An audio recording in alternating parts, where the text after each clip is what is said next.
Lei tornava da una cena aziendale, lui l'ha attesa nascosto in garage, per 2 volte ha cercato di soffocarla e ha pure provato a darle fuoco. Ora la moglie è ricoverata al centro Grandi Ustionati e il marito è in carcere con l'accusa di tentato omicidio, tutto perché la trentenne non avrebbe lavato il completo da calcetto del 34enne. Ha dell'incredibile la storia ambientata nella campagna trevigiana, eppure è accaduta davvero, come dimostra l'esito dell'intervento dei carabinieri della compagnia di Castelfranco Veneto, coordinato dalla procura di Treviso.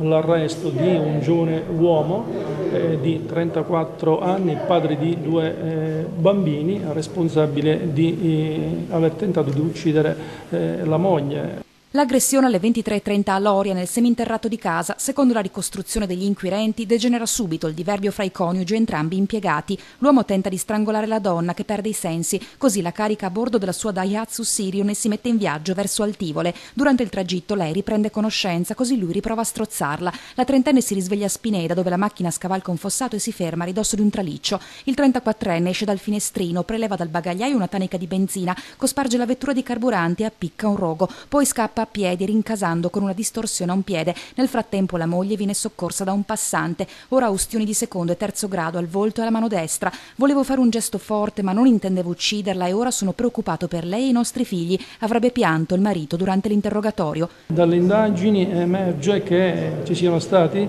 forti dissapori nella coppia a partire dal mese di settembre. In lavatrice sono stati trovati gli indumenti del 34enne sporchi di benzina. Lunedì sarà celebrata l'udienza di convalida dell'arresto.